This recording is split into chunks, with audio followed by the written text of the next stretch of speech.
11 দফা দাবিতে মোহনপুর ব্লকের বিডিওর কাছে ডেপুটেশন দেন সিপিআইএম মোহনপুর ব্লক কমিটির নেতৃত্ব। বুধবার এক প্রতিনিধি দল বিডিওর সাথে দেখা করে তাদের দাবি সনদ তুলে দেন। প্রতিনিধি দলে ছিলেন বাম নেতা জয়ন্ত দেববর্মা, প্রদীপ দত্ত, সুফিয়া বিবি প্রমুখ। দাবিগুলো ছিল বন্যায় ক্ষতিগ্রস্ত কৃষকদের আর্থিক সহায়তা করা, কৃষি জমিগুলিতে জলসেচের ব্যবস্থা করা, রেগার মজুরি ঠিকঠাক প্রদান করা প্রভৃতি। পরে পথসভা করে তাদের দাবিগুলো দ্রুত পূরণের আর্জি জানান নেতৃত্ব। সেখানে সিপিআইএম এর রাজ্য কমিটির সদস্য রতন সাহা, সোনামুড়া মহকুমার সম্পাদক মণ্ডলীর সদস্য রামচন্দ্র নোয়াতিয়ারা উপস্থিত ছিলেন। পুকুরের মাছ ইত্যাদি নষ্ট হয়েছে, যারা ক্ষতিগ্রস্ত হয়েছে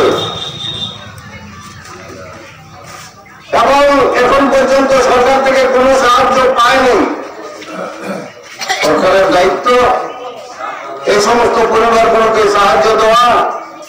দাবি তোলা হয়েছে ক্ষতিগ্রস্ত পরিবার যারা সাহায্য পায়নি তাদেরকে সাহায্য করতে হবে।